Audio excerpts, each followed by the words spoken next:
Hello everyone, nubkeks here, welcome back to Nub Raids, and in today's video I want to give you my recommendations for the 10 times summoning event that is going to be happening this weekend. If you haven't seen it as well, I will probably have uploaded before this because I'm super hyped, a video going in depth into the next Fusion champion starting next Thursday, Helicath, who is just absolutely insane, and definitely check that out. Bear it in mind because you may very likely want to be preserving as many shards as possible in order to do that fusion. He looks like a must-do, in my opinion, so that would put me off pulling shards here today, unless you've got lots and you're a spender. But let's take a look at these champions and see. First up, let's talk about the voids. The epic is Scathix, the legendary is Blind Seer. What I do in these videos, I give you my review of these champions, whether they're worth it. Scathix, I don't actually like Scathix much. He's okay, right? He gives you an AoE cleanse with block debuffs and a shield. He can do an AoE steals buffs and stuff, decrease defense, resistant all battles aura. For me, I know some people like him, but for me, he's very mediocre. I would be giving Scathix a B. I'd give him a B. I think he's okay as a cleanser, but there's plenty of other good options. Some people said he's good for Hydra, but I think bringing block debuffs to Hydra is difficult. You need a way to actually deal with that. You need a mischief tank basically, or block debuffs. So I'm not convinced. I feel like there's much better options. Very much a B. And then Blind Seer, I think I'd probably also be giving her a B. She is a reviver. She's got a triple hit that can decrease turn meter, pretty meh. She has an AoE revive on a 5-turn cooldown that puts block damage on them for 1 turn. She puts block debuffs on the team for 2 turns and a shield. A nice shield, actually a pretty decent shield on a 3-turn cooldown. Defense and all battles aura. Sorry, my nose is a bit itchy. Honestly, Blind Seer for me, she's also like very much a B tier champion. She's just not that good. I think you can use her to empower Mithrala, and I would definitely be tempted to do that. I'm not going to lie. I'd definitely be tempted. Mithrala is significantly better, I think, than Blind Seer. I think she's decent early game as a reviver if you don't have a reviver. I think when you're past that point, though, I just don't see what you would actually ever use her for. She's very fast, which is cool, but she's one of the worst Void legendaries, I think, unfortunately. I just don't like her. I definitely would not be pulling Void shards. Do not pull Voids. Don't pull them. Just don't do it. Now, when it comes to the champions from Ancients and Sacreds, they're significantly better. We actually have some really good ones here. So first up, we've got Lodric Falconheart. I think he's in this faction. Lodric... Yeah, there he is. Lodric Falconheart, Spirit Affinity. So he's got the fun thing he has is a 2-turn cooldown AoE shield. And he's got good HP. So that's actually kind of nice, right? For an epic, kind of nice. Shield every 2 turns. Pretty cool. He can cleanse someone and give them ally protection. So that's sort of useful for the Demon Lord clan boss to remove the stun. Other than that, not very good. And then he can place decrease attack for 2 turns on his A1. So he's like good for early Demon Lord stuff, and then he also helps you against the Scarab boss. So I think that this guy is good, but again, we're going to get an absolutely insane shielding champion, potentially in Helicath very soon, that really outshines Lodric in most ways. I think Lodric, I think he's okay. Again, I would be giving him, like a B, maybe a B+. Like, I think he's kind of useful as a shielder. It's a good shield, and that's a nice thing to have. If it wasn't for Helicath coming out, I would say that this guy's actually pretty good. Next up, we've got Melga. Now, Melga is definitely the best champion we've talked about so far by a massive margin. Melga, she can remove debuffs on her A1, which is okay. She has a 20% shield with a heal for 2 turns, continuous heal on her A2. And then she has a revive, revives 2 allies and puts a shield on them as well. And then I think she brings HP in all battles aura. It's kind of bad. Kind of a bad aura. It's the same as a starter champion. But Melga is actually genuinely really, really good. I would definitely be giving Melga an A for sure. She hard carries Dwarf faction crypts. She's so good for that. She's great for Hydra, great for a lot of Doom Tower. She's just a fantastic champion. Revive with a solid shield and lots of healing as well. Melga is really strong. You'd definitely be very happy to get Melga. She's a champion that's well worth building out. I think she's really, really good. Burangiri is next. I'd be giving Burangiri a B+ maybe as well. It's sort of dependent. So Burangiri does like one thing and one thing really well. He can solo Bommel in Doom Tower normal, and I think he can do floor 10 maybe maybe floor 50 on hard. I'm not 100% sure about floor 50. He's not able to solo floor 90 of Bommel on Doom Tower hard. But still, to give you a way to deal with Bommel, who's one of the hardest bosses in the game, if not, apart from Hydra, if not the hardest apart from Hydra, he's good for that, right? He heals by 50% max HP whenever someone dies. So the bombs that Bommel summons that explode, they actually end up healing him, which lets him do some solo stuff. Strengthen on all allies, shield on all allies at less than 50% HP, but it's not a great shield. The shield's pretty crappy. It's not a great move. He does have an AoE stun, 60% chance to stun on an AoE, and then his A1, 40% chance to provoke. So he's not terrible. I think his resistance in all battles. So yeah, he can come in and be very useful for Shadowkin faction crypts. He can be a solo Bommel champion. He could probably fill in Hydra and be reasonably not very useful, to be honest. He got the provoke, but it's not great. Decent for some Doom Tower stuff. There's just a lot better champions with AoE CC and stuff. Like Husk is way better for Hydra and stuff like that. So yeah, I don't know. I give him a B. Overall. I think he's a B. I give him the B plus just because of that Bommel solo. If you don't need him to solo Bommel, I wouldn't bother building him pretty much. There's one Doom Tower secret room where he's good. Now we come into the legendaries, and some of these are really, really strong. Really strong. So first of all, Valkyrie.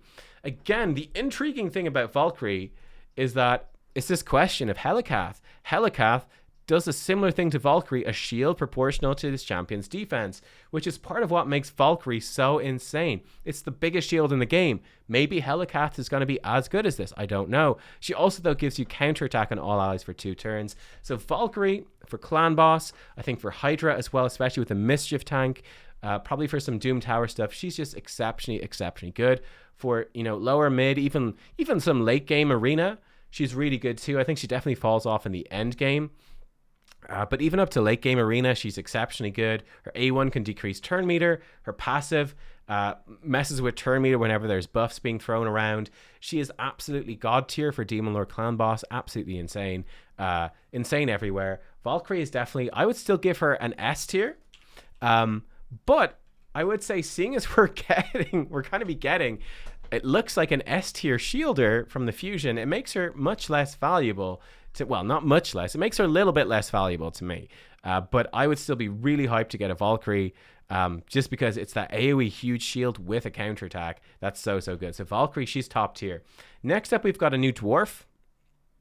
Beauregard, well, relatively new dwarf. So he gives you that increased resistance buff with increased speed on a 4-turn cooldown. Those are on for 2 turns. He can put a shield on all allies equal to 20% of his HP, and he's got really solid HP. Then his A1 can put out some increased defense on whoever has the lowest HP. And then everyone takes less damage from champions whose resistance is lower than or equal to theirs, and he has a resistance aura. I think Beauregard is pretty good. I'm giving him like an A. Now, I haven't got to test him out, but I do think he should be really strong. I think he could be very useful for Hydra, right, to give you increased speed, increased resistance, and have your whole team just resist all the poisons, all the heal reductions, all the Head of Mischief nonsense. You could build your whole team to do that, especially with a buff extender, something like that on this guy. Bringing alongside this guy, the increased speed is super useful. The shield is going to be great for Hydra. So I think he's got some good potential. Now, I haven't used him. He's not going to do really any damage at all. So I haven't tested him out, but I think he's got good potential. And I think for Doom Tower as well, people liking him a bit in Arena. They're liking him okay for Hydra. I think he's a good champion. I give him an A. I definitely don't think he's S tier. The cooldown on this is maybe a little bit long. But I think he's very, very good. And I think he's got good potential for like interesting Bommel strategies, Hydra strategies. I think he opens up a lot of options. I think he is better than Raf Matab, generally speaking, though Raf Matab's provoke is now pretty good against Decay. And then finally, we've got Archbishop Pinthroy, who I'm going to give an A+. I really like Archbishop. I'm a big fan of the Bishop. Here he is. Archbishop Pinthroy, he's very like Ugo. So for some Hydra rotations, he's absolutely fantastic, right? He can transfer debuffs and steal buffs on his A1. Actually quite nifty as a way to deal with some of those things like the increased attack on Head of Wrath. His A2 is great, 3-turn cooldown. Increased accuracy for your whole team with an AoE attack that puts heal reduction and block buffs, right? So this is great for Hydra. The heal reduction doesn't really do anything for Hydra at all, but that AoE block buffs on a 3-turn cooldown, very nice. Spirit Affinity. He's one of the best block buff champions in the game for Hydra. We've got, obviously, everyone now has Deliana. Deliana for Force Affinity block buffs AoE, Ugo for Magic Affinity block buffs AoE. Archbishop Pinthroy is by far the best Spirit Affinity block buffs AoE. Very good for some Hydra rotation. This is also really nice for Arena as well. Demon Spawn, Undead Hordes, and Night Revenants cannot resist these debuffs. So champions like Sifi, Rotos can weak hit, but Sifi, Duchess Lilitu, who's another one? What's her face? Withier, the Crowned. There's a lot of really powerful Candrafon, really powerful arena champions from these factions, especially champions like Sifi and Withier and Duchess, who typically stack a lot of resistance. He comes in and puts irresistible heal reduction block buffs on them, which is super powerful. It's so good. So you can definitely use him for that, right? Because he gives himself increased accuracy. You can actually build him with reasonably low accuracy, stack his other stats, and it doesn't for arena, bring him into specialist teams, and he does really well. His A3 is really good too. 4-turn cooldown when booked, 30% max HP heal for all allies, 60% increased defense, and a 30% max HP shield as well. This move is fantastic. I think it's a much better heal than Ugo's heal in comparison. It's super good. Big shield, increased defense, big heal. Really good move. Again, really shines in Hydra. And then he removes decreased defense and weaken, which is nice, but not really that useful. Accuracy in all battles by 50. Decent as well. I think Archbishop is really strong. I like him a lot. I've used him in several Hydra teams, and he was fantastic. I give him an A+. I think he's great. Great base stats. Yeah, he's one of my faves. One of my favorite champions. Really, really strong. So there you go. These are the champions. What do I think? Honestly, I'd say it's a pretty underwhelming event overall, considering we've got such a good such a good fusion coming up. I'd really be saving my shards for that. I think the voids are just bad. I think that these epics are pretty underwhelming. Melga's a great one to get, but you don't need to hunt her out, you know? So these epics are situational. They're situational. Only Melga is like an almost definitely build champion, and you can wait to get her. You don't need to rush to get her. So I'm really not sold on the epics. The legendaries I think are really good. Again, I'd say Beauregard and Pinthroy are fairly situational. They're fairly situational, right? Pinthroy's more of a Hydra specialist. Beauregard sort of Hydra and maybe some Doom Tower. But you're going to need to build sort of specific teams around them. I think Valkyrie is definitely the best one overall here. But bearing in mind, like I said, this fusion, Helicath, he's going to do a good chunk of what Valkyrie does, so you might not need Valkyrie as much as you think you do right now. But I mean, you'd still be really happy to get Valkyrie, but it's a 10 times event. 10 times events are pretty bad. I will say the one big redeeming factor is that this does look like it's going to be a good summon rush. We'll see what the actual rewards are. It's not there. It is one with a feast, which typically are the best ones.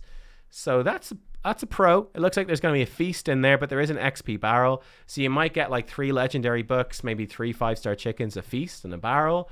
If you're lucky, there's 4 legendary books in there. So it looks like the Summon Rush rewards are good if you go all the way to like 15 shards. Like, I really value feasts very highly. They're super good, super good. But yeah, I don't know. In my opinion, I would skip this one. That's my opinion. I think considering everything, don't use your shards. Save them for the fusion. Start saving for guaranteed events or other summoning events. This 10 times, it's not doing it to me.